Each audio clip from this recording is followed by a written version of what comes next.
My name is Emma, and this is the story I never thought I would tell. Some people say that love is about finding the right person. I used to believe that love was about keeping a promise. I met Daniel on a rainy afternoon at a small bus stop. I had forgotten my umbrella, and he quietly stood beside me before holding his over both of us. We laughed as the wind pushed the rain toward our shoes. That simple moment changed my life. Days became weeks, and weeks became years. We spent countless evenings walking through the park, sharing dreams about our future. Daniel wanted to become an engineer, while I dreamed of opening a little bookstore filled with stories that could comfort lonely hearts. One evening, as the sun disappeared behind the hills, Daniel gently held my hands. "I have to leave for a while," he said softly. "It's an opportunity I can't miss." My heart sank, but I smiled because I wanted to support him. "Will you come back?" I asked. He looked into my eyes without hesitation. "I promise.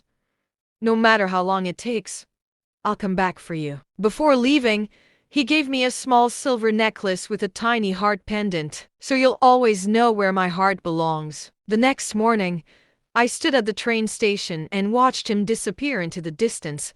I waved until I couldn't see him anymore. I thought it would only be a few months. I didn't know that life had different plans. Still, every evening after work, I returned to the same park bench where we had shared our dreams. I wore the necklace every single day and whispered the same words before going home. "I'll wait." Because when someone gives you a promise with all their heart, believing them feels like the easiest thing in the world. I had no idea that my greatest test was only just beginning. The first few months were easy. Daniel called whenever he could. Sometimes we talked for hours, laughing about old memories and making plans for the future. He told me about the new city, the people he met, and the challenges of his work. Every call ended the same way: "I'll be home soon." Those words became my favorite sentence. Then life became busier. The calls grew shorter. Instead of every week, they came once a month. His messages arrived late at night because of the time difference. "Sorry, Emma. Work has been crazy." I understood.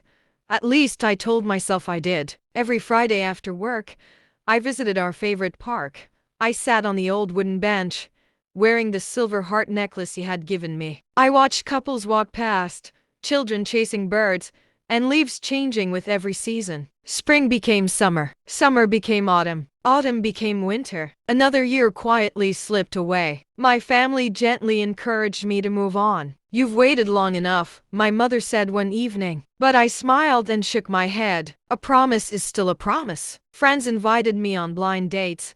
I politely refused every time. Deep inside, I believed Daniel would walk back into my life just as he had promised. One afternoon, I received a letter with no return address. Inside was a single photograph of Daniel standing beside a beautiful lake.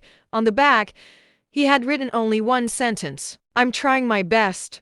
Please don't lose hope." Tears filled my eyes as I held the photo close to my heart. That night, I placed it beside my bed and whispered the words I had repeated for years: "I'll still be here." I didn't realize that somewhere far away, Daniel was fighting a battle he had never wanted me to see, and the truth was much heavier than silence. 3 years had passed since Daniel left. The park bench became part of my routine. Every Sunday afternoon, I sat beneath the old oak tree with a cup of coffee, hoping to see a familiar face walking toward me. But he never came. One rainy evening, my phone rang. It was an unknown number. "Hello, is this Emma?" The voice was gentle but unfamiliar. "Yes, I'm Daniel's friend, Michael." My heart skipped a beat. "Is Daniel okay?" There was a long silence before he answered. "I'm sorry.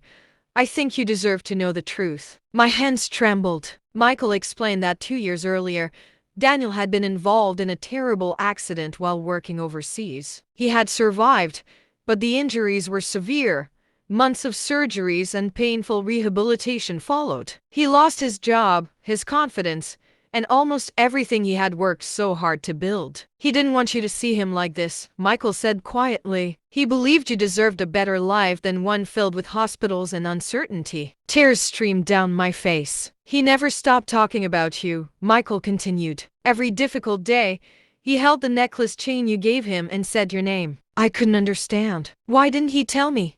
I whispered. "Because he loved you." After the call ended, I opened the small wooden box where I had kept every letter, every photograph, and every memory of Daniel. For the first time, I realized that silence wasn't always the absence of love. Sometimes it was the greatest sacrifice a person believed they could make. That night, I looked at the old photograph beside my bed and made a decision. I would stop waiting for news. Instead, I would go and find him. No matter how far the journey, no matter how many years had passed, I knew one thing with absolute certainty. This story was not going to end with goodbye. A week later, I boarded the first flight I could afford. My heart raced as I held the small silver necklace in my hand. After years of waiting, I was finally going to see Daniel again. Michael met me at the airport with a warm but nervous smile. "He doesn't know you're here," he said. We drove to a quiet rehabilitation center surrounded by tall pine trees. The peaceful place was nothing like I had imagined.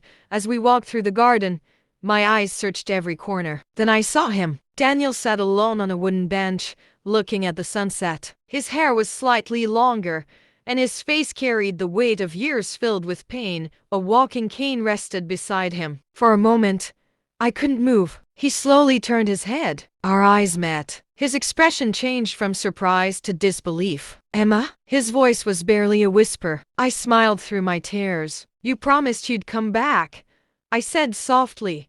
"When you couldn't, I came to you." Tears filled his eyes. "I'm sorry," he whispered. "I wanted you to remember the man I used to be, not the broken man I became." I walked toward him and gently took his trembling hands. "You were never broken," I said. "You were hurting. There's a difference." He lowered his head and cried for the first time in years. "I thought you'd hate me." I shook my head. "I waited because I loved you, not because life was perfect, but because you were worth waiting for." Daniel looked at me with the same gentle eyes I had fallen in love with years ago. For the first time since the accident, hope returned to his heart. As the sun disappeared beyond the mountains, he stood slowly with his cane. This time, we didn't watch one another walk away. We walked forward together, one careful step at a time, believing the best chapter of our story was still waiting to be written. Life didn't become perfect after that day. Daniel still had difficult mornings. Some days, the pain in his leg made it hard to walk. Other days, the memories of the accident returned without warning, but he no longer faced those battles alone. Every morning, we walked together through the rehabilitation center's garden. At first, it was only a few steps, then a few more.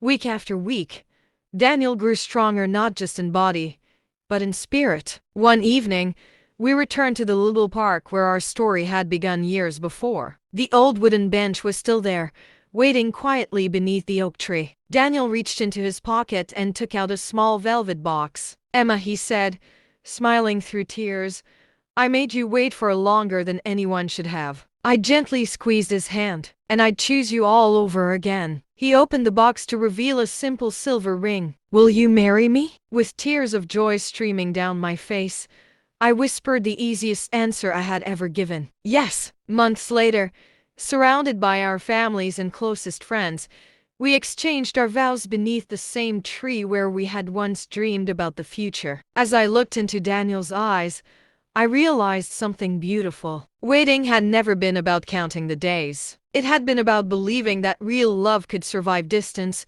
pain, silence, and time. Years later, whenever people asked us the secret to our marriage, Daniel would smile and look at me before saying, "She waited until the end." I would laugh softly and reply, "No, I didn't wait for the end. I waited for our new beginning." Because true love isn't measured by how easy the journey is. It's measured by the choice to stay, to forgive, and to keep believing even when hope feels far away. And sometimes the happiest endings belong to the hearts that never stopped loving.